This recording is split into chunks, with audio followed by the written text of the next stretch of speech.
হে রাসূল, তার কথা আল্লাহ তাআলা যথার্থই শুনেছেন যে মহিলা তার স্বামীর ব্যাপারে তোমার সাথে বাদানুবাদ করছিল এবং নিজের অসুবিধার জন্য আল্লাহর কাছে ফরিয়াদ করে যাচ্ছিল। আসলে আল্লাহ তাআলা তোমাদের উভয়ের কথাবার্তাই শুনছেন। নিঃসন্দেহে আল্লাহ তাআলা সবকিছু শুনেন এবং সবকিছু দেখেন। তোমাদের মধ্যে যারা তাদের মায়েদের শরীরের কোনো অংশের সাথে তুলনা করে নিজ স্ত্রীদের সাথে জেহার করে, তাদের জেনে রাখা উচিত তাদের স্ত্রীরা কিন্তু কখনো তাদের মা নয়। মা তো হচ্ছে তারা যারা তাদের জন্ম দিয়েছে। এ কাজ করে তারা অন্যায় ও মিথ্যা কথাই বলে। তারপরেও আল্লাহ তাআলা হচ্ছেন মানুষের গুনাহ মোচনকারী ও পরম ক্ষমাশীল।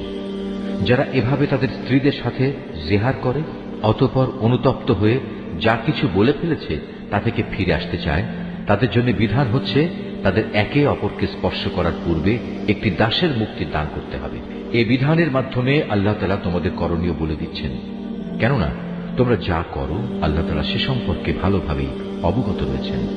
যে ব্যক্তি মুক্তি দানের জন্য কোনো দাস পাবে না, তার বিধান হচ্ছে তাদের একে অপরকে স্পর্শ করার আগে একাধারে 2 মাসের রোজা পালন করতে হবে।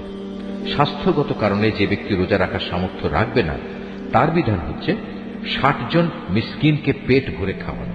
এ বিধান এজন্যই তোমাদের দেয়া হচ্ছে যেন তোমরা আল্লাহ তাআলা ও তার রাসূলের উপর ঈমান আনো।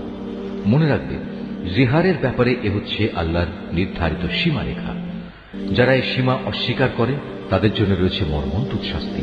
যারা আল্লাহ তাআলা ও তার রাসূলের বিরুদ্ধাচরণ করে তাদের তেমনি ভাবে অপদস্থ করা হবে যেমনি করে তাদের আগে বিদ্রোহী লোকদের অপদস্থ করা হয়েছিল। আমি তো আমার সুস্পষ্ট আয়াত নাজিল করে দিয়েছি।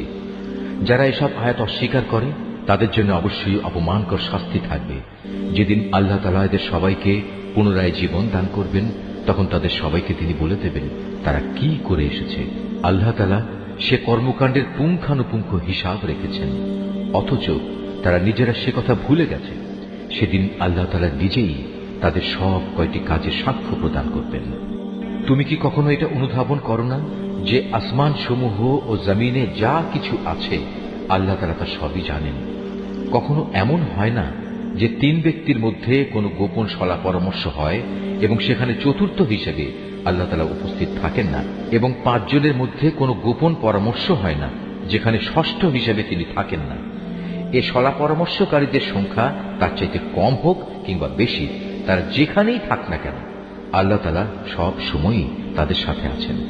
অতঃপর কিয়ামতের দিন আল্লাহ তাআলা তাদের সবাইকে বলে দেবেন তারা কি কাজ করে এসেছে। আল্লাহ তাআলা সর্ববিষয়ে সম্মুখ অবগত রয়েছেন। তুমি কি তাদের লক্ষ্য করনি যাদের আল্লাহ তাআলা ও তার রাসূল সম্পর্কে কোনো গোপন কানাঘুষা করতে নিষেধ করা হয়েছিল, কিন্তু তারা ঠিক তারই পুনরাবৃত্তি করল যা করতে তাদের বারণ করা হয়েছিল। তারা একে অপরের সাথে সুস্পষ্ট গুনাহের কাজ মাত্রাতিরিক্ত বাড়াবাড়ি ও রাসূলের নাফরমানির ব্যাপারে কানাঘুষা করতে লাগল। অথচ এরা যখন তোমার সামনে আসে তখন তোমাকে এমন ভাবে অভিবাদন জানায় যা দিয়ে আল্লাহ তাআলাও তোমাকে অভিবাদন জানান না। আর এসব প্রতারণার সময় ওরা মনে মনে বলে, আমরা যা বলছি তার জন্য আল্লাহ তাআলা আমাদের কোনো প্রকার শাস্তি দিচ্ছেন না কেন? তুমি তাদের বলো, জাহান্নামই তাদের শাস্তির জন্যই যথেষ্ট। তার আগুনে পুড়ে তারা দগ্ধ হবে। কত নিকৃষ্ট হবে সেই বাসস্থান।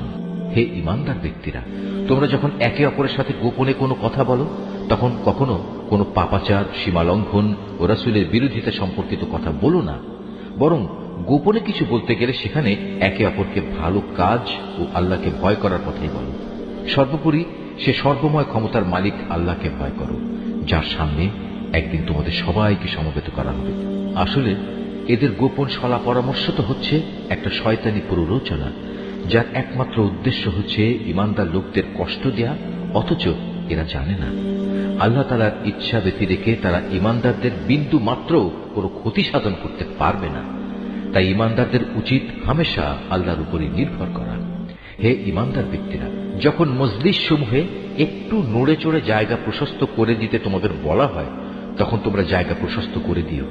তাহলে আল্লাহ তাআলাও তোমাদের জন্য জান্নাতে এভাবে জায়গা প্রশস্ত করে দেবেন। আবার কখনো যদি জায়গা ছেড়ে উঠে দাঁড়াতে বলা হয় তাহলে উঠে দাঁড়িয়ে যেও। তোমাদের মধ্যে যারা ঈমান এনেছে এবং যাদের আল্লাহর পক্ষ থেকে জ্ঞান দেয়া হয়েছে, আল্লাহ তাআলা অবশ্যই কিয়ামতের দিন তাদের মহামর্যাদা দান করবেন। তোমরা যা কিছু করো আল্লাহ তাআলা সে ব্যাপারে পূর্ণ খবর রাখেন। হে ঈমানদার ব্যক্তিরা, তোমরা যদি কখনো রাসূলের সাথে একাকী কোনো কথা বলতে চাও, তাহলে অপ্রয়োজনীয় কথাবার্তা নিয়ন্ত্রিত করার জন্য তোমরা কিছু দান সাদকা আদায় করে নেবে। এটা তোমাদের সবার জন্য মঙ্গলজনক ও রাসূলের মজলিসের পরিবেশ ভালো রাখার একটি পবিত্রতম পন্থা। অবশ্য সাদকা আদায় করার মতো তোমরা যদি কিছু না পাও, তাহলে দুশ্চিন্তা করো না, কেননা আল্লাহ তাআলা ক্ষমাশীল ও পরম দয়ালু। তোমরা কি তোমাদের একাকী কথা বলার আগে সাদকা আদায় করার আদেশে ভয় পেয়ে গেলে?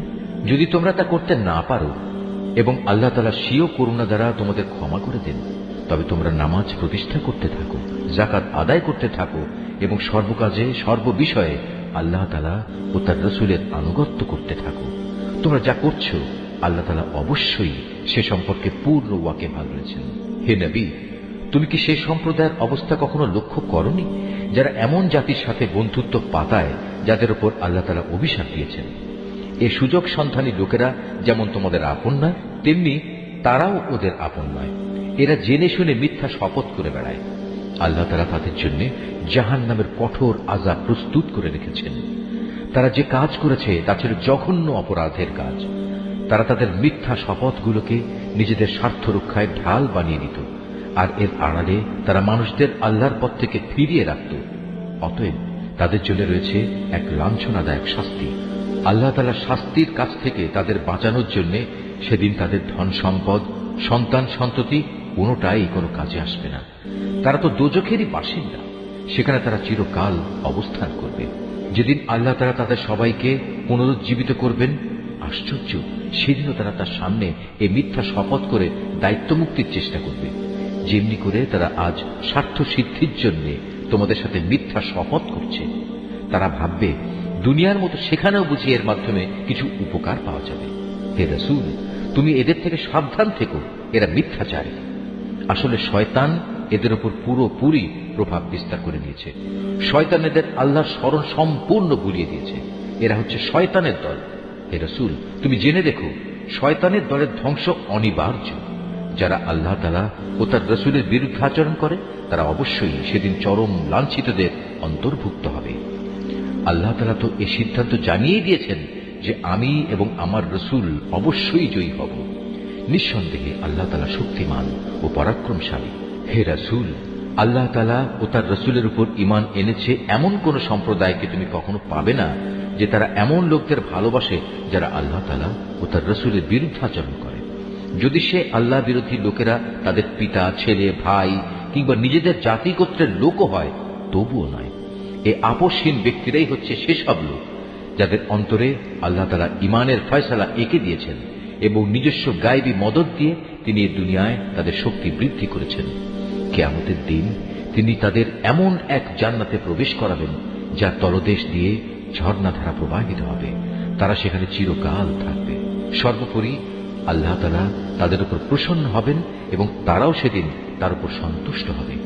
এরাই হচ্ছে আল্লাহ তাআলার নিজস্ব বাহিনী। আর হ্যাঁ, আল্লাহর বাহিনী শেষতক কামিয়াব হয়। সূরা আল হাশর। রহমান রহিম আল্লাহ তাআলার নামে। আসমান সমূহ ও জমিনে যা কিছু আছে তারা সবাই আল্লাহ তাআলার পবিত্রতা ও মাহাত্ম্য ঘোষণা করছে। আল্লাহ তাআলা মহাপরাক্রমশালী ও প্রজ্ঞাময়। তিনি হচ্ছেন সেই মহান সত্তা যিনি আহলে কিতাবদের মাঝে যারা আল্লাহকে অস্বীকার করেছে তাদের প্রথম নির্বাসনের দিনেই তাদের নিজ বাড়িঘর থেকে বের করে দিয়েছিলেন। অথচ তোমরা তো একথা কল্পনাও করনি যে ওরা কোনোদিন এ শহর থেকে বেরিয়ে যাবে। তারা নিজেরাও চিন্তা করেনি। তারা তো বরং ভেবেছিল তাদের দুর্ভেদ্য দুর্গগুলো তাদের আল্লাহ তাআলার বাহিনী থেকে বাঁচিয়ে দেবে। কিন্তু তাদের উপর এমন এক দিক থেকে আল্লাহর পাকড়াও এসে তাদের ধরে ফেলল যা ছিল তাদের কল্পনার বাইরে। আল্লাহ সে পাকড়াও তাদের অন্তরে প্রচন্ড ভীতির সঞ্চার করল। ফলে তারা নিজেদের হাত দিয়েই এবং কিছু কিছু ক্ষেত্রে মোমেনদের হাত দিয়ে নিজেদের বাড়িঘর ধ্বংস করে দিল। অতএব হে চক্ষুষ্মান ব্যক্তিরা, এদের নির্বাসনের ঘটনা থেকে তোমরা শিক্ষা গ্রহণ করো।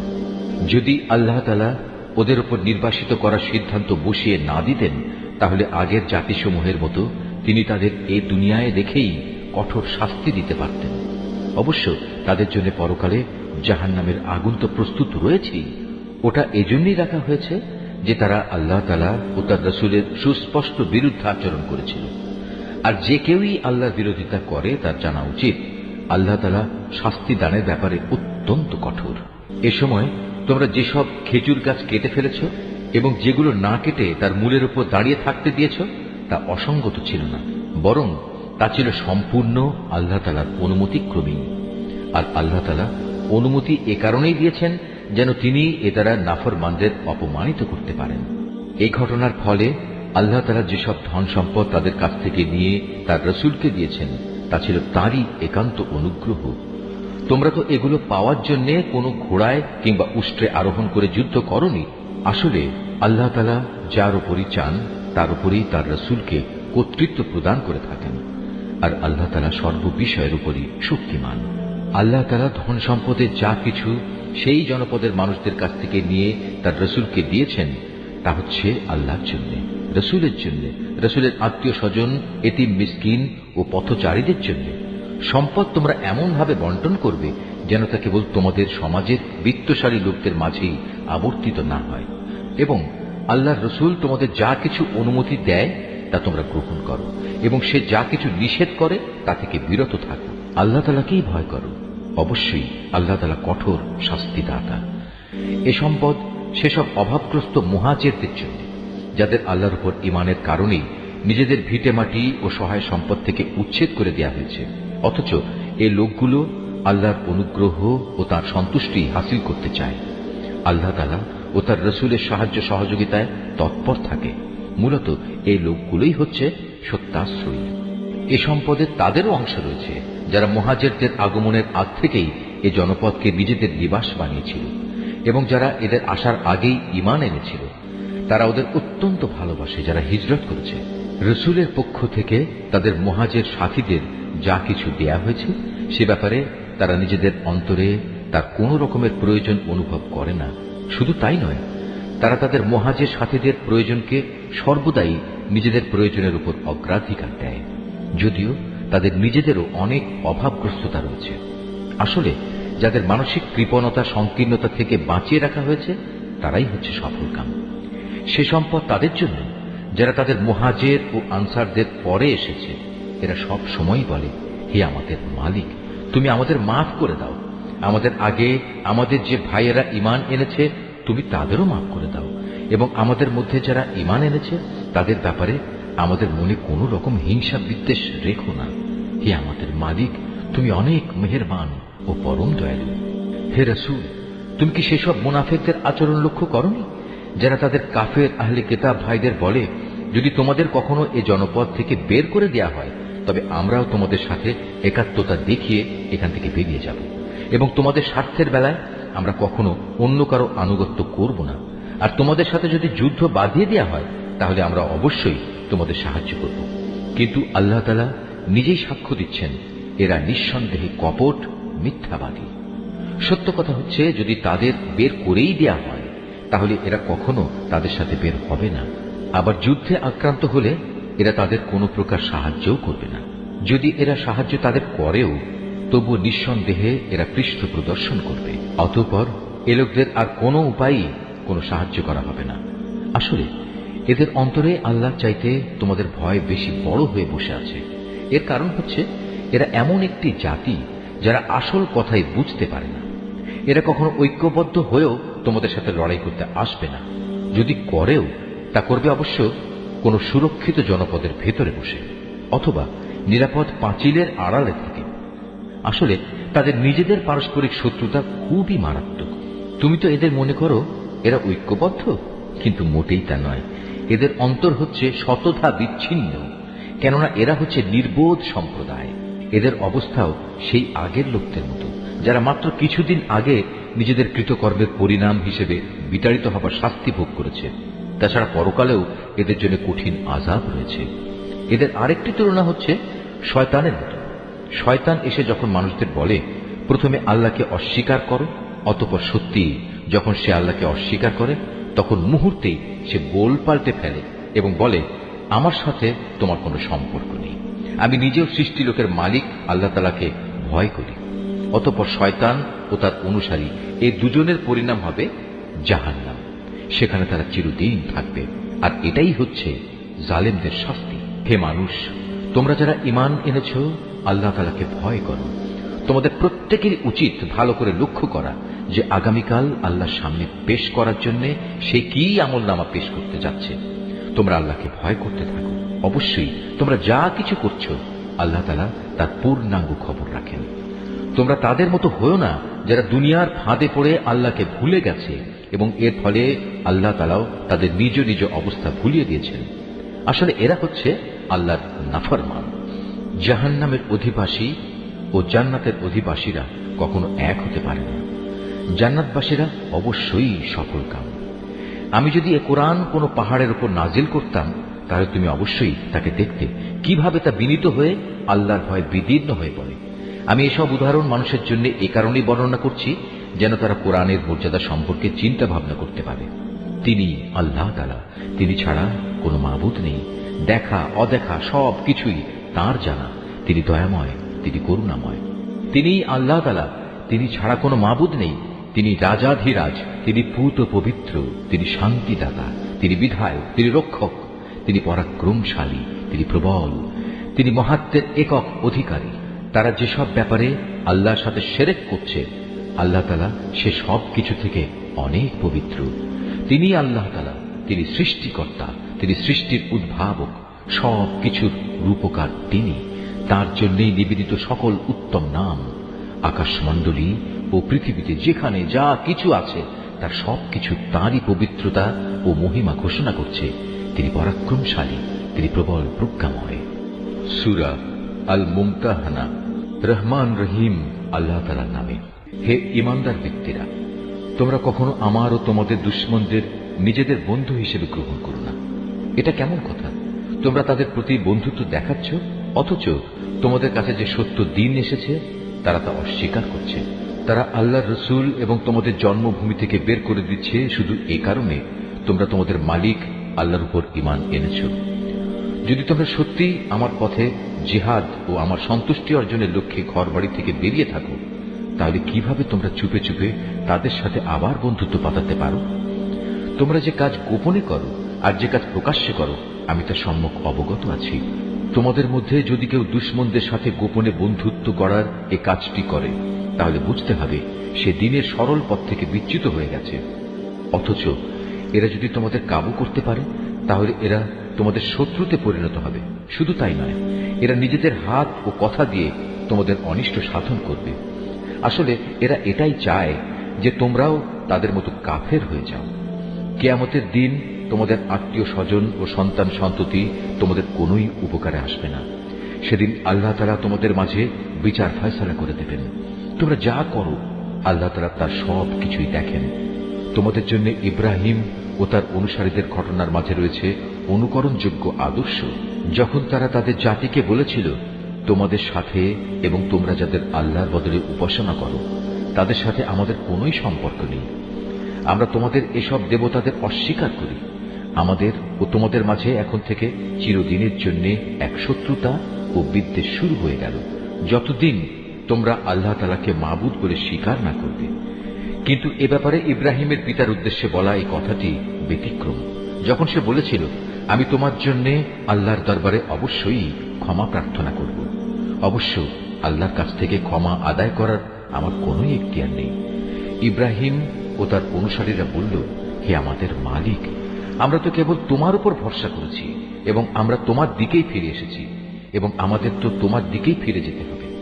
হে আমাদের মালিক, তুমি আমাদের জীবনকে কাফেরদের নিপীড়নের নিশানা বানিও না। হে আমাদের মালিক, তুমি আমাদের গুনাহ খাতা মাফ করে দাও। অবশ্যই তুমি পরাক্রমশালী ও পরম কুশলী। তাদের জীবন চরিত্রের মাঝে অবশ্যই তোমাদের জন্য এবং সেসব লোকের জন্য অনুকরণযোগ্য আদর্শ রয়েছে যে ব্যক্তি আল্লাহ তাআলা এবং শেষ বিচারের দিনে কিছু পাবার আশা করে।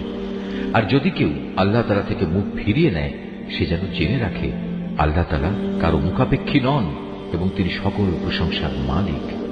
এটা অসম্ভব কিছু নয়। আল্লাহ তাআলা তোমাদের এবং যাদের সাথে আজ তোমাদের শত্রুতা সৃষ্টি হয়েছে তাদের মাঝে কখনো বন্ধুত্ব সৃষ্টি করে দেবেন। আল্লাহ তাআলা তো সবই করতে পারেন। আল্লাহ তাআলা ক্ষমাশীল ও পরম দয়ালু। যারা দ্বীনের ব্যাপারে তোমাদের বিরুদ্ধে যুদ্ধ করেনি এবং কখনো তোমাদের নিজেদের বাড়িঘর থেকেও বের করে দেয়নি, তাদের প্রতি দয়া দেখাতে ও তাদের সাথে ন্যায় আচরণ করতে আল্লাহ তাআলা কখনো নিষেধ করেন না। অবশ্যই আল্লাহ তাআলা ন্যায়পরায়ণদের ভালোবাসেন। আল্লাহ তাআলা কেবল তাদের সাথেই বন্ধুত্ব করতে নিষেধ করেন যারা দ্বীনের ব্যাপারে তোমাদের সাথে যুদ্ধ করেছে এবং একই কারণে তোমাদের ভিটে মাটি থেকে উচ্ছেদ করে দিয়েছে এবং তোমাদের উচ্ছেদ করার ব্যাপারে একে অন্যকে সাহায্য সহযোগিতা করেছে। এরপরেও যারা তাদের সাথে বন্ধুত্ব করবে তারা অবশ্যই জালেম। হে ঈমানদার ব্যক্তিরা, যখন কোন ঈমানদার নারী হিজরত করে তোমাদের কাছে আসে তখন তোমরা তাদের ঈমানের ব্যাপারটা ভালো করে পরখ করে নিও, যদিও তাদের ঈমানের বিষয়টা আল্লাহ তাআলাই ভালো জানেন। অতঃপর একবার যদি তোমরা জানতে পারো তারা আসলেই ঈমানদার, তাহলে কোনো অবস্থায় তাদের তোমরা কাফেরদের কাছে ফেরত পাঠাবে না। কারণ যারা ঈমানদার নারী তারা তাদের কাফের স্বামীদের জন্য আর কোনো অবস্থায় হালাল নয়, এবং যারা কাফের তারাও তাদের ঈমানদার স্ত্রীদের জন্য হালাল নয়। তবে এমন হলে তোমরা তাদের আগের স্বামীদের দেয়া মোহরানার অংশ ফেরত দিয়ে দিও। অতঃপর তোমরা কেউ যদি তাদের বিয়ে করো তাহলে এতে তোমাদের কোনো গুনাহ হবে না। অবশ্য তোমাদের এজন্য তাদের মোহর আদায় করে দিতে হবে। একইভাবে তোমরাও কাফের নারীদের সাথে দাম্পত্য সম্পর্ক বজায় রেখো না। এক্ষেত্রে তোমরা তাদের যে মোহর দিয়েছ তা তাদের থেকে চেয়ে নাও। একই নিয়মে যারা কাফের স্বামী তারা তাদের মুসলমান স্ত্রীদের যে মোহর দিয়েছে তাও ফেরত চেয়ে নেবে। এটাই হচ্ছে আল্লাহর বিধান। এভাবেই তিনি তোমাদের মাঝে এই বিষয়টির ফয়সালা করে দিয়েছেন। আর আল্লাহ তাআলা মহাজ্ঞানী ও পরম কুশলী। তোমাদের স্ত্রীদের মধ্যে কেউ যদি তোমাদের হাতছাড়া হয়ে কাফেরদের কাছে চলে যায়, পরে যখন সুযোগ আসবে তখন যারা তাদের হাতছাড়া হয়ে গেছে তাদের তারা যে পরিমাণ মোহর দিয়েছে তোমরাও তার সমপরিমাণ মোহর আদায় করে দেবে। তোমরা সে আল্লাহ তাআলাকে ভয় করো যার উপর তোমরা ঈমান এনেছ। হে নবী, যখন কোন ঈমানদার নারী তোমার কাছে আসবে এবং এই বলে তোমার কাছে আনুগত্যের শপথ করবে তারা আল্লাহর সাথে কাউকে শরীক করবে না, চুরি করবে না, ব্যভিচার করবে না, নিজেদের সন্তানদের হত্যা করবে না, নিজ হাত ও নিজ পায়ের মাঝখান সংক্রান্ত বিষয় তথা অন্যের ঔরসজাত সন্তানকে নিজের স্বামীর বলে দাবি করার মারাত্মক অভিযোগে অভিযুক্ত হয়ে আসবে না এবং কোন সৎ কাজে তোমার নাফরমানি করবে না, তাহলে তুমি তাদের আনুগত্য গ্রহণ করো এবং তাদের আগের কার্যকলাপের জন্য আল্লাহর কাছে ক্ষমা প্রার্থনা করো। আল্লাহ তাআলা অবশ্যই ক্ষমাশীল ও পরম দয়ালু। হে ঈমানদার ব্যক্তিরা, আল্লাহ তাআলা যে জাতির উপর গজব দিয়েছেন তাদের সাথে বন্ধুত্ব করো না। তারা তো শেষ বিচারের দিন সম্পর্কে সেভাবেই নিরাশ হয়ে পড়েছে যেমনি ভাবে কাফেররা তাদের কবরের সাথীদের ব্যাপারে হতাশ হয়ে গেছে। সূরা আস-সাফ। রহমান রহিম আল্লাহ তাআলার নামে। আসমান সমূহ ও জমিনে যা কিছু আছে তা সবই আল্লাহর পবিত্রতা ও মাহাত্ম্য ঘোষণা করে। তিনি মহাপরাক্রমশালী ও প্রবল প্রজ্ঞাময়। হে ঈমানদার ব্যক্তিরা, তোমরা এমন সব কথা বলো কেন যা তোমরা নিজেরা করো না? আল্লাহর কাছে এটা অত্যন্ত অপছন্দনীয় কাজ যে তোমরা এমন সব কথা বলে বেড়াবে যা তোমরা করবে না। আল্লাহ তাআলা তাদের বেশি পছন্দ করেন যারা তার পথে এমন ভাবে সারিবদ্ধ হয়ে লড়াই করে যেন তারা এক সীসা ঢালা সূর্যের প্রাচীর। মুসার ঘটনা স্মরণ করো। যখন মুসা নিজের জাতিকে বলেছিল, হে আমার জাতি, তোমরা কেন আমাকে কষ্ট দিচ্ছ, অথচ তোমরা একথা জানো আমি তোমাদের কাছে আল্লাহর পক্ষ থেকে পাঠানো একজন রাসূল।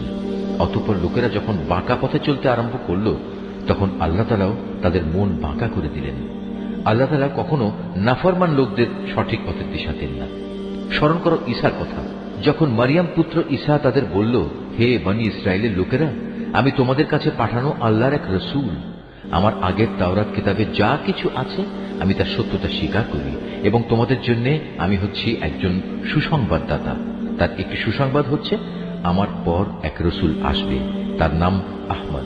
অতঃপর আজ যখন সে আহমদ তাদের কাছে স্পষ্ট প্রমাণ নিয়ে হাজির হল তখন তারা বলল, এ হচ্ছে এক সুস্পষ্ট জাদু। তার চেয়ে বড় জালেম আর কে আছে যে আল্লাহর উপর মিথ্যা অপবাদ আরোপ করে, অথচ তাকে ইসলামের দিকেই দাওয়াত দেয়া হচ্ছে। মূলত আল্লাহ তাআলা কখনো সীমা লঙ্ঘনকারীদের সঠিক পথে পরিচালিত করেন না। এ লোকেরা মুখের ফুৎকারেই আল্লাহর নূরকে নিভিয়ে দিতে চায়, অথচ তিনি তার এ নূর পরিপূর্ণ করে দিতে চান, তা কাফেরদের কাছে যতই অপছন্দনীয় হোক না কেন। তিনি তার রাসূলকে একটি স্পষ্ট পথ নির্দেশ ও সঠিক জীবন বিধান দিয়ে প্রেরণ করেছেন, যেন সে রাসূল একে দুনিয়ার প্রচলিত সব কয়টি জীবন ব্যবস্থার উপর বিজয়ী করে দিতে পারে, তা মুশরিকদের কাছে যতই অপছন্দনীয় হোক না কেন। হে ইমানদার ব্যক্তিরা, আমি কি তোমাদের এমন একটি লাভজনক ব্যবসার সন্ধান দেব যা তোমাদের মহাবিচারের দিন কঠোর আযাব থেকে বাঁচিয়ে দেবে? হ্যাঁ, সে ব্যবসাটি হচ্ছে তোমরা আল্লাহ তাআলা ও তার রাসূলের উপর ঈমান আনবে এবং আল্লাহর দ্বীন প্রতিষ্ঠার পথে তোমাদের জান ও মাল দিয়ে জিহাদ করবে। এটাই হচ্ছে তোমাদের জন্য মঙ্গল, যদি তোমরা কথাটা বুঝতে পারো। যথার্থ ঈমান আনলে আল্লাহ তাআলা তোমাদের গুনাহসমূহ মাফ করে দেবেন এবং শেষ বিচারের দিন তোমাদের তিনি প্রবেশ করাবেন এমন এক সুরম্য জান্নাতে যার তলদেশ দিয়ে ঝর্ণাধারা প্রবাহিত থাকবে। সর্বোপরি তিনি তোমাদের আরো প্রবেশ করাবেন জান্নাতের স্থায়ী নিবাসস্থলের সুন্দর ঘরসমূহে। আর এটাই হচ্ছে সবচেয়ে বড় সাফল্য। আরো একটি বড় ধরনের অনুগ্রহ রয়েছে যা তোমাদের একান্ত কাম্য, এবং তা হচ্ছে আল্লাহর কাছ থেকে সাহায্য ও ময়দানের আসন্ন বিজয়। যাও, তোমরা মোমেন বান্দাদের এ সুসংবাদগুলো দাও। হে ঈমানদার ব্যক্তিরা, তোমরা সবাই আল্লাহর দ্বীনের সাহায্যকারী হয়ে যাও, যেমনি করে মারিয়াম পুত্র ঈসা তার সঙ্গী সাথীদের বলেছিল, কে আছো তোমরা আল্লাহর দ্বীনের পথে আমার সাহায্যকারী? তারা বলেছিল, হ্যাঁ, আমরা আছি আল্লাহর পথে সাহায্যকারী। অতঃপর বনী ইসরায়েলের একটি দল সাহায্যের প্রতিশ্রুতি দিয়ে তার উপর ঈমান আনল, আরেক দল তাকে সম্পূর্ণ অস্বীকার করল। অতঃপর আমি দুশমনদের উপর ঈমানদারদের সাহায্য করলাম, ফলে যারা ঈমানদার তারাই বিজয়ী হল। সূরা আল জুমআ। রহমান রহিম আল্লাহ তাআলার নামে। আসমান সমূহ ও জমিনে যা কিছু আছে তা সবই আল্লাহ তাআলার মাহাত্ম্য ঘোষণা করছে। তিনি রাজাধিরাজ, তিনি পূত পবিত্র, তিনি মহাপরাক্রমশালী, তিনি প্রবল প্রজ্ঞাময়। তিনি সেই মহান সত্তা যিনি একটি সাধারণ জনগোষ্ঠীর নিরক্ষর লোকদের মাঝে থেকে তাদেরই একজনকে রসূল করে পাঠিয়েছেন, যে তাদের আল্লাহর আয়াতসমূহ পড়ে শোনাবে, তাদের জীবনকে পবিত্র করবে, তাদের আমার গ্রন্থের কথা ও সে অনুযায়ী দুনিয়ায় চলার কৌশল শিক্ষা দেবে। অথচ এই লোকগুলোই রসূল আসার আগে পর্যন্ত এক সুস্পষ্ট গুমরাহিতে নিমজ্জিত ছিল। তাদের মধ্যেকার সেসব ব্যক্তিও গুমরাহিতে নিমজ্জিত যারা এখনো এদের সাথে মিলিত হয়নি। আর তিনি মহাপরাক্রমশালী ও পরম কুশলী। রসূল পাঠানো এটা আল্লাহ তাআলার এক বিরাট অনুগ্রহ। যাকে ইচ্ছা তাকে তিনি এটা দান করেন। আল্লাহ তাআলা মহা অনুগ্রহশীল। যাদের আল্লাহর কিতাব তাওরাত বহন করার দায়িত্ব দেওয়া হয়েছিল কিন্তু তারা এটা বহন করেনি, তাদের উদাহরণ হচ্ছে সেই গাধার মতো যে কিতাবের বোঝাই শুধু বহন করল, এর কিছুই বুঝতে পারল না। তার চাইতেও নিকৃষ্ট উদাহরণ সে জাতির যারা আল্লাহর আয়াতকে অস্বীকার করল। আল্লাহ তাআলা এ ধরনের জালেম জাতিকে হেদায়েত করেন না। হে রাসূল, তুমি বলো, হে ইহুদিরা, যদি তোমরা মনে করে থাকো অন্য সব লোক বাদে কেবল তোমরাই হচ্ছ আল্লাহর বন্ধু, তাহলে আল্লাহর পুরস্কার পাওয়ার জন্য তোমরা মৃত্যু কামনা করো যদি তোমরা সত্যবাদী হও। কিন্তু সারা জীবন এরা নিজেদের হাত দিয়ে যা করেছে তার পরিণাম চিন্তা করে এরা কখনো মৃত্যু কামনা করবে না। আল্লাহ তাআলা এই জালেমদের কার্যকলাপ সম্পর্কে সম্যক অবগত। হে নবী, তুমি এদের বলো যে মৃত্যুর কাছ থেকে তোমরা আজ পালিয়ে বেড়াচ্ছ, একদিন কিন্তু তোমাদের সে মৃত্যুর সামনাসামনি হতেই হবে। তারপর তোমাদের সে মহান আল্লাহর দরবারে হাজির করা হবে, যিনি মানুষের দেখা অদেখা যাবতীয় কিছু সম্পর্কেই জ্ঞান রাখেন। অতঃপর তিনি সেদিন তোমাদের সবাইকে বলে দেবেন তোমরা দুনিয়ার জীবনে কি করে এসেছ। হে ঈমানদার ব্যক্তিরা, জুমার দিনে যখন তোমাদের নামাজের জন্য ডাক দেয়া হবে, তখন তোমরা নামাজের মাধ্যমে আল্লাহ স্মরণের দিকে দ্রুত গতিতে এগিয়ে যাও এবং সে সময়ের জন্য কেনাবেচা ছেড়ে দাও। এটাই তোমাদের জন্য উত্তম, যদি তোমরা তা উপলব্ধি করো। অতঃপর যখন জুমার নামাজ শেষ হয়ে যাবে, তখন তোমরা কাজকর্মে পৃথিবীতে ছড়িয়ে পড়ো এবং আল্লাহর অনুগ্রহ তালাশ করো আর আল্লাহকে বেশি বেশি স্মরণ করো। আশা করা যায় তোমরা সাফল্য লাভ করতে পারবে। আল্লাহ তাআলার এসব নির্দেশ সত্ত্বেও এরা যখন কোনো ব্যবসায়িক কাজকর্ম কিংবা ক্রীড়া কৌতুক দেখতে পায়, তখন সেদিকে দ্রুত গতিতে দৌড়ায় এবং তোমাকে নামাজে একা দাঁড়ানো অবস্থায় ফেলে যায়। তুমি বলো, আল্লাহ তাআলার কাছে যা কিছু রয়েছে তা অবশ্যই খেলাধুলা ও বেচা কেনার চাইতে বহু গুণে উৎকৃষ্ট। মূলত আল্লাহ তাআলাই তার সৃষ্টির সর্বোত্তম রিজিক দাতা। সূরা মুনাফিকুন। রহমান রহিম আল্লাহ তাআলার নামে। যখন মুনাফিকরা তোমার কাছে আসে তখন তারা বলে, হে মুহাম্মদ, আমরা সাক্ষ্য দিচ্ছি তুমি নিশ্চয়ই আল্লাহর রাসূল। হ্যাঁ, অবশ্যই আল্লাহ তাআলা জানেন তুমি অবশ্যই তার রাসূল। কিন্তু আল্লাহ তাআলা সাক্ষ্য দিচ্ছেন মুনাফিকরা হচ্ছে মিথ্যাবাদী। এরা তাদের এ শপথকে স্বার্থ উদ্ধারের একটা ঢাল বানিয়ে রেখেছে এবং তারা এভাবেই মানুষদের আল্লাহর পথ থেকে ফিরিয়ে রাখে। কত নিকৃষ্ট ধরনের কার্যকলাপ যা এরা করে যাচ্ছে। এটা এ কারণেই এরা ঈমান আনার পর কুফরি অবলম্বন করেছে, ফলে ওদের মনের উপর সিল মেরে দেয়া হয়েছে। ওরা আসলে কিছুই বুঝতে পারছে না। তুমি যখন তাদের দিকে তাকাবে তখন তাদের বাইরের দেহাবয়ব তোমাকে খুশি করে দেবে, আবার যখন তারা তোমার সাথে কথা বলবে তখন তুমি আগ্রহ ভরে তাদের কথা শুনবেও। কিন্তু তারা ও তাদের সেই দেহের উদাহরণ হচ্ছে যেমন দেয়ালে ঠেকানো কতিপয় নিষ্প্রাণ কাঠের টুকরো। শুধু তাই না, তারা এত ভীত সন্ত্রস্ত থাকে যে প্রতিটি বড় আওয়াজকেই তারা মনে করে তাদের উপর বুঝি এটা বড় বিপদ। এরাই হচ্ছে তোমাদের আসল দুশমন। এদের থেকে তোমরা হুঁশিয়ার থেকো। আল্লাহর মার তো তাদের জন্যেই কোথায় কোথায় এদিক সেদিক এরা বিভ্রান্ত হয়ে ঘুরছে। এদের যখন বলা হয় তোমরা আসো আল্লাহর রসুলের কাছে, তাহলে আল্লাহর রসুল তোমাদের জন্য আল্লাহর কাছে ক্ষমা প্রার্থনা করবেন। তখন এরা অবজ্ঞা ভরে মাথা ঘুরিয়ে নেয় এবং তুমি এও দেখতে পাবে তারা অহংকারের সাথে তোমাকে এড়িয়ে চলে। আসলে তুমি এদের জন্য ক্ষমা প্রার্থনা করো কিংবা না করো, এ দুটোই তাদের জন্য সমান। কারণ আল্লাহ তাআলা কখনোই তাদের ক্ষমা করবেন না। আল্লাহ তাআলা কখনো কোনো নাফরমান জাতিকে হেদায়েত দান করেন না। এরা হচ্ছে সেসব লোক যারা আনসারদের বলে, রসুলের মুহাজির সাথীদের জন্য তোমরা কোন রকম অর্থ ব্যয় করো না, তাহলে আর্থিক সংকটের কারণে এরা রসুলের কাছ থেকে সরে পড়বে। অথচ এরা জানে না আসমান সমূহ ও জমিনের সমুদায় ধনভাণ্ডার তো আল্লাহ তাআলারই। কিন্তু মুনাফিকরা কিছুই বুঝতে পারে না। তারা বলে, আমরা মদিনায় ফিরে গেলে সেখানকার সবল দলটি মুসলমানদের দুর্বল দলটিকে সে শহর থেকে অবশ্যই বের করে দেবে। আসলে যাবতীয় শক্তি সম্মান তো আল্লাহ তাআলা, তার রসূল ও তার অনুসারী মুমিনদের জন্য। কিন্তু মুনাফিকরা এই কথাটা জানে না। হে ঈমানদার ব্যক্তিরা, তোমাদের ঐশ্বর্য ও সন্তানাদি যেন কখনো তোমাদের আল্লাহ স্মরণ থেকে উদাসীন না করে দেয়। কেননা যারা এ কাজ করবে তারা চরম ক্ষতিগ্রস্ত হবে। আমি তোমাদের যা কিছু অর্থ সম্পদ দিয়েছি তা থেকে তোমরা আল্লাহর পথে ব্যয় করো তোমাদের কারো মৃত্যু আসার আগেই।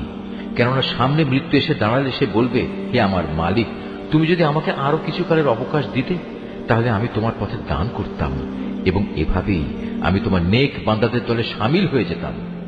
কিন্তু কারো আল্লাহর নির্ধারিত সময় যখন এসে যাবে তখন আল্লাহ তাআলা আর তাকে এক মুহূর্ত অবকাশ দেবেন না। তোমরা দুনিয়ার জীবনে যা কিছু করছো আল্লাহ তাআলা সে সম্পর্কে পুরোপুরি অবহিত রয়েছেন। সূরা আত-তাগাবুন, রহমান রহিম আল্লাহ তাআলার নামে। আসমান সমূহ ও জমিনে যা কিছু আছে তা সবই আল্লাহ তাআলার পবিত্রতা ঘোষণা করছে। যাবতীয় সার্বভৌমত্ব যেমন তাঁর জন্য, তেমনি যাবতীয় প্রশংসাও তাঁর জন্য। তিনি সকল কিছুর উপর প্রবল ক্ষমতাবান। তিনি তোমাদের সবাইকে সৃষ্টি করেছেন। এরপর তোমাদের কিছু লোক মোমেন হলো, আবার কিছু লোক কাফের থেকে গেল। আসলে তোমরা যা কিছু করো আল্লাহ তাআলা সব কিছুই দেখেন। তিনি আকাশমণ্ডলীয় পৃথিবী সঠিকভাবে সৃষ্টি করেছেন। অতঃপর তোমাদের তিনি মানুষের আকৃতি দিয়েছেন, তাও আবার অতি সুন্দর করে তিনি তোমাদের আকৃতি দিয়েছেন। তার কাছে তোমাদের আবার ফিরে যেতে হবে। আকাশমণ্ডলীয় পৃথিবীতে যা কিছু আছে তা তিনি জানেন। তিনি জানেন তোমরা যা কিছু গোপন করো আর যা কিছু প্রকাশ করো। এমনকি আল্লাহ তাআলা তোমাদের মনের কথাও জানেন। তোমাদের কাছে কি সেসব লোকের খোঁজ খবর কিছুই পৌঁছেনি যারা এর আগে বিভিন্ন নবীর সময়ে কুফরি করেছিল? অতঃপর তারা দুনিয়াতেই নিজেদের কর্মফল ভোগ করে নিয়েছে। পরকালেও তাদের জন্য কঠোর যন্ত্রণাদায়ক আযাব রয়েছে। এটা এ কারণে যে তাদের কাছে সুস্পষ্ট দলিল প্রমাণ নিয়ে যখনই আল্লাহর কোন রসুল আসত তখনই তারা বলত, কতিপয় মানুষই কি আমাদের পথের সন্ধান দেবে? অতএব তারা সত্য প্রত্যাখ্যান করল এবং ঈমানের পথ থেকে মুখ ফিরিয়ে নিল। অবশ্য আল্লাহ তাআলার তাদের কাছ থেকে কিছুই পাওয়ার দরকার ছিল না, কেননা আল্লাহ তাআলা কারোই মুখাপেক্ষী নন, তিনি প্রশংসিত। এ কাফেররা ধারণা করে নিয়েছে একবার মরে গেলে কখনো তাদের পুনরুত্থিত করা হবে না। তুমি বলো, না, তা কখনো নয়। আমার মালিকের শপথ, অতি অবশ্যই মৃত্যুর পর তোমাদের সবাইকে আবার কবর থেকে উঠানো হবে এবং তোমাদের বলে দেয়া হবে তোমরা কি কাজ করে এসেছো।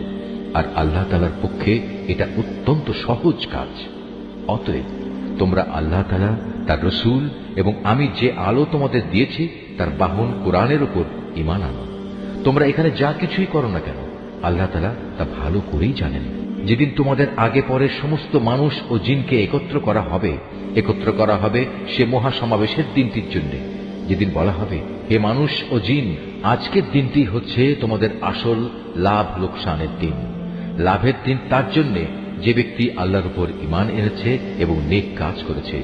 তিনি আজ তার সব গুনাহ মোচন করে দেবেন এবং তাকে তিনি এমন এক সুরম্য জান্নাতে প্রবেশ করাবেন যার তলদেশ দিয়ে ঝর্ণা ধারা প্রবাহিত হবে। তারা সেখানে অনন্তকাল অবস্থান করবে। আর এটাই হচ্ছে পরম সাফল্য। এটা লোকসানের দিন তাদের জন্য যারা আল্লাহ তাআলাকে অস্বীকার করেছে এবং আমার আয়াতসমূহকে মিথ্যা প্রতিপন্ন করেছে। এদের ব্যাপারে আল্লাহর সিদ্ধান্ত হচ্ছে এরা সবাই জাহান্নামের অধিবাসী হবে। সেখানে তারা চিরকাল অবস্থান করবে। কত নিকৃষ্ট সে আবাসস্থল!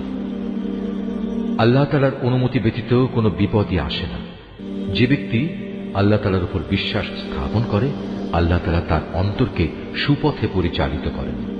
আর আল্লাহ তাআলা সব বিষয়ে সম্যক অবগত রয়েছেন।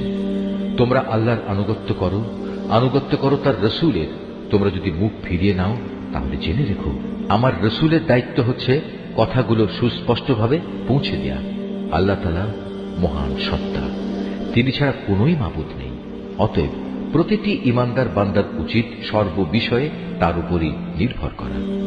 হে ঈমানদার লোকেরা, অবশ্যই তোমাদের স্ত্রী ও সন্তান সন্ততিদের মাঝে তোমাদের কিছু দুশমন রয়েছে। অতএব তাদের ব্যাপারে তোমরা সতর্ক থেকো।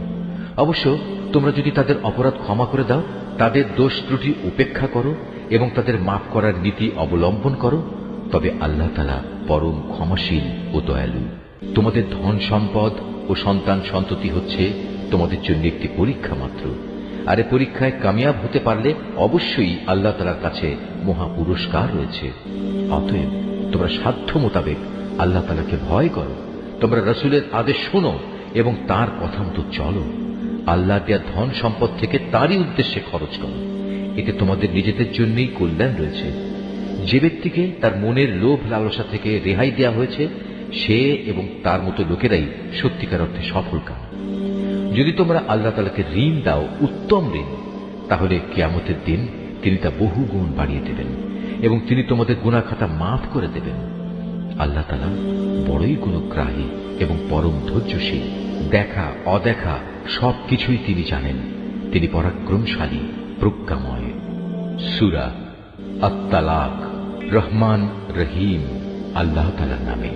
হে নবী, তোমার সাথীদের বল, যখন তোমরা তোমাদের স্ত্রীদের তালাক দাও বা দিতে ইচ্ছা করো তখন তাদের ইদ্যতের অপেক্ষার সময়টুকুর প্রতি লক্ষ্য রেখে তালাক দিও। ইদ্যতের যথার্থ হিসাব রেখো এবং এ ব্যাপারে আল্লাহ তাআলাকে ভয় করো। যিনি তোমাদের মালিক প্রভু, ইদ্যতের সময় কোনো অবস্থায় তাদের নিজেদের বসত বাড়ি থেকে বের করে দিও না। এ সময় তারা নিজেরাও যেন তাদের ঘর থেকে বের হয়ে না যায়। তবে যদি তারা কোনো জঘন্য অশ্লীলতার কাজে লিপ্ত হয় তাহলে তা ভিন্ন কথা। ইদ্যতের ব্যাপারে এগুলোই হচ্ছে আল্লাহর সীমারেখা। যে ব্যক্তি আল্লাহর এই সীমারেখা অতিক্রম করতে চায় সে মূলত এটা করে নিজের উপরই নিজে জুলুম করল। তুমি তো জানো না, এরপর আল্লাহ তাআলা হয়তো পুনরায় তোমাদের মাঝে সহৃদয়তার কোনো একটা পথ বের করে দেবেন। অতঃপর যখন তারা তাদের ইদ্যতের সেই নির্ধারিত সময়ের শেষে উপনীত হয় তখন তাদের হয় সম্মানজনক পন্থায় বিয়ের বন্ধনে রেখে দেবে, না হয় সম্মানের সাথে তাদের আলাদা করে দেবে এবং উভয় অবস্থায় তোমাদের মধ্যে থেকে দুজন ন্যায়পরায়ণ লোককে তোমরা সাক্ষী বানিয়ে রাখবে। সাক্ষীদেরও বলো, তোমরা শুধু আল্লাহর জন্যই এ সাক্ষ্য দান করবে। যারা আল্লাহ তাআলা ও শেষ বিচার দিনের উপর ঈমান আনে তাদের সবাইকে এর দ্বারা উপদেশ দেয়া হচ্ছে। যে ব্যক্তি আল্লাহ তাআলাকে ভয় করে চলে আল্লাহ তাআলা তার জন্য সংকট থেকে বের হয়ে আসার একটা পথ তৈরি করে দেন এবং তিনি তাকে এমন রিজিক দান করেন যার উৎস সম্পর্কে তার কোনো ধারণাই নেই। যে ব্যক্তি আল্লাহর উপর ভরসা করে তার জন্য আল্লাহ তাআলাই যথেষ্ট, কেননা আল্লাহ তাআলা তার কাজ পূর্ণ করেই নেন। আল্লাহ তাআলা প্রতিটি জিনিসের জন্যই একটি পরিমাণ ঠিক করে রেখেছেন। তোমাদের স্ত্রীদের মাঝে যারা ঋতুবতী হওয়ার ব্যাপারে নিরাশ হয়ে গেছে, তাদের ইদ্যতের ব্যাপারে তোমাদের কোনো সন্দেহ থাকলে তোমরা জেনে রেখো, তাদের ইদ্যতের সময় হচ্ছে 3 মাস। এই 3 মাসের বিধান তাদের জন্যেও যাদের এখনো ঋতুকাল শুরুই হয়নি। গর্ভবতী নারীর জন্য ইদ্যৎকাল হচ্ছে তার সন্তান প্রসব হওয়া পর্যন্ত। বস্তুত কেউ যদি আল্লাহকেই ভয় করে, আল্লাহ তাআলা বিভিন্ন ধরনের সুবিধা দিয়ে তার জন্য তার প্রত্যেক ব্যাপার সহজ করে দেন। তালাক ও ইদ্যতের ব্যাপারে এ হচ্ছে আল্লাহ তাআলার আদেশ, যা তিনি মেনে চলার জন্য তোমাদের কাছে পাঠিয়েছেন। অতঃপর যে ব্যক্তি আল্লাহকে ভয় করে চলে, তিনি তার গুনাহসমূহ তার হিসাব থেকে মুছে দেবেন এবং তিনি তাকে একটা বড় পুরস্কারও দেবেন। ইদ্যতের এ সময়ে তোমরা নিজেদের সামর্থ্য অনুযায়ী তাদের সে ধরনের বাড়িতে থাকতে দিও যে ধরনের বাড়িতে তোমরা নিজেরা থাকো।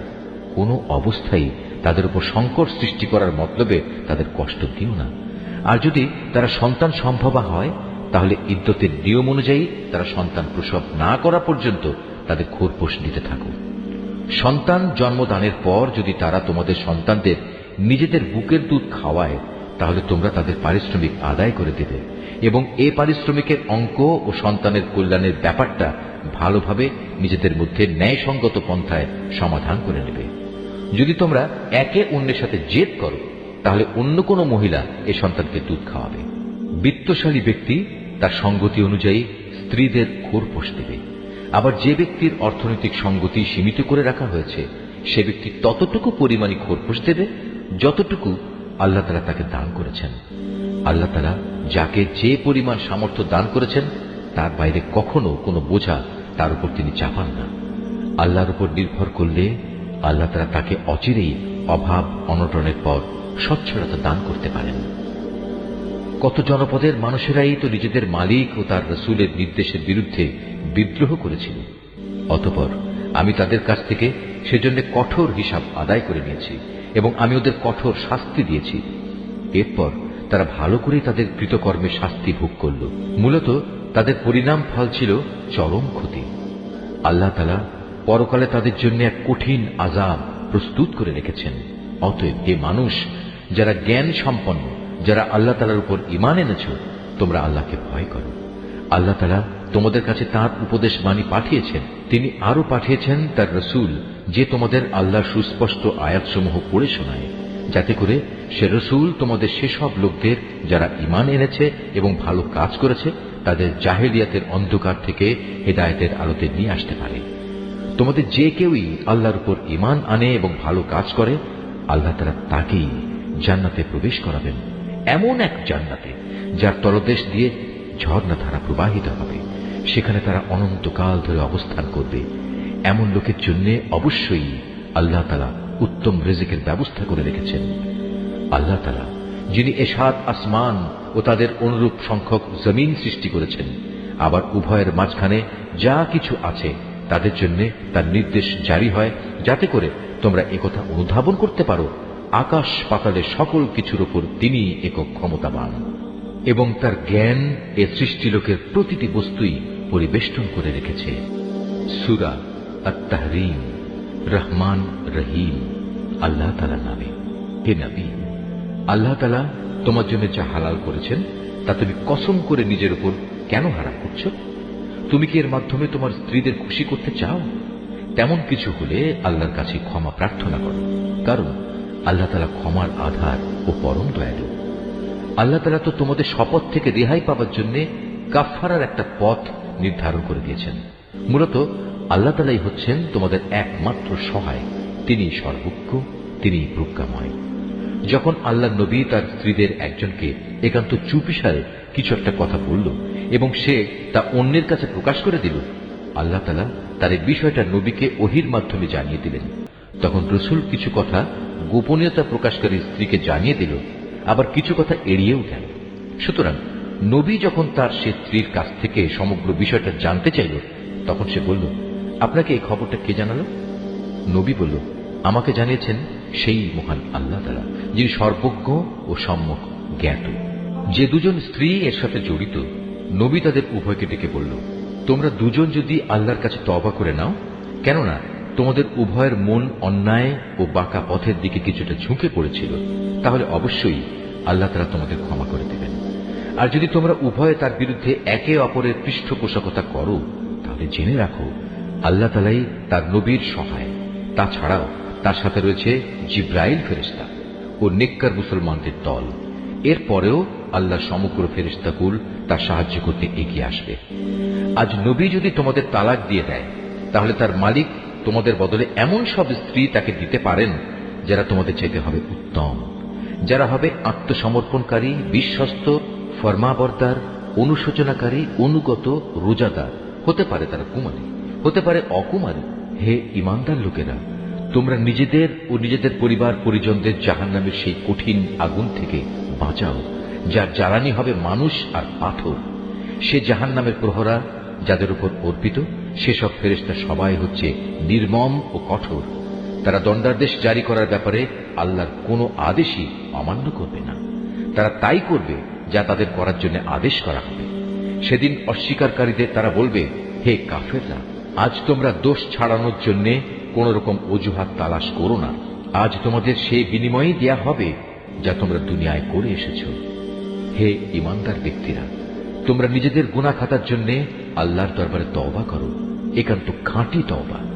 আশা করা যায় এর ফলে তোমাদের মালিক আল্লাহ তাআলা তোমাদের গুনাহসমূহ ক্ষমা করে দেবেন এবং এর বিনিময়ে পরকালে তিনি তোমাদের প্রবেশ করাবেন এমন সুরম্য জান্নাতে, যার তলদেশ দিয়ে প্রবাহিত হবে সুপেয় ঝর্ণাধারা। সেদিন আল্লাহ তাআলা তার নবী এবং তার সাথী ঈমানদারদের অপমানিত করবেন না। সেদিন তাদের ঈমানের জ্যোতি তাদের সামনে ও তাদের ডান পাশ দিয়ে বিচ্ছুরিত হয়ে এমন ভাবে ধাবমান হবে যে সর্বদিক থেকেই তাদের এ আলো পর্যবেক্ষণ করা যাবে।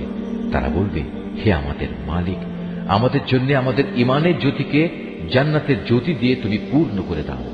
তুমি আমাদের ক্ষমা করে দাও। অবশ্যই তুমি সব কিছুর উপর একক ক্ষমতাবান। হে নবী, তুমি কাফের ও মুনাফিকদের বিরুদ্ধে জিহাদ ঘোষণা করো এবং তাদের ব্যাপারে কঠোরতা অবলম্বন করো, কেননা তাদের ঠিকানা হচ্ছে জাহান্নাম, আর তা হচ্ছে এক নিকৃষ্ট নিবাস। আল্লাহ তাআলা কাফেরদের জন্য নূহ ও লূতের স্ত্রীদের উদাহরণ পেশ করছেন। তারা দুজনেই ছিল আমার দুজন নেক বান্দার স্ত্রী, কিন্তু তারা উভয়ই সে দুজন বান্দার সাথে বিশ্বাসঘাতকতা করেছে। অতএব আল্লাহর আযাব থেকে তারা কোনো ক্রমেই এদের বাঁচাতে পারল না, বরং তাদের ব্যাপারে আল্লাহর হুকুম ঘোষিত হল, তোমরা আজ প্রবেশ করো জাহান্নামের আগুনে। যারা এখানে প্রবেশের উপযুক্ত তাদের সবার সাথে। একইভাবে আল্লাহ তাআলা মুমিনদের জন্য ফেরাউনের স্ত্রীকে অনুকরণযোগ্য এক উদাহরণ হিসেবে পেশ করেন। সে প্রার্থনা করেছিল, হে মালিক, জান্নাতে তোমার পাশে তুমি আমার জন্য একখানা ঘর বানিয়ে দিও, আর দুনিয়ার এ ঘরেও তুমি আমাকে ফেরাউন ও তার যাবতীয় কর্মকাণ্ড থেকে বাঁচিয়ে রেখো। তুমি আমাকে উদ্ধার করো এ জালেম সম্প্রদায়ের যাবতীয় অনাচার থেকে। আল্লাহ তাআলা মুমিনদের জন্য আরো দৃষ্টান্ত পেশ করেছেন ইমরানের মেয়ে মারিয়ামের, যে আজীবন তার সতীত্ব রক্ষা করেছে। অতঃপর একদিন আমি আমার সৃষ্ট রূহগুলো থেকে একটি রূহ তাতে ফুঁকে দিলাম। সে তার মালিকের কথা ও তার প্রেরিত কিতাব সমূহের উপর পুরোপুরি বিশ্বাস স্থাপন করেছে। সত্যি সে ছিল আমার একান্ত অনুগত বান্দাদেরই একজন।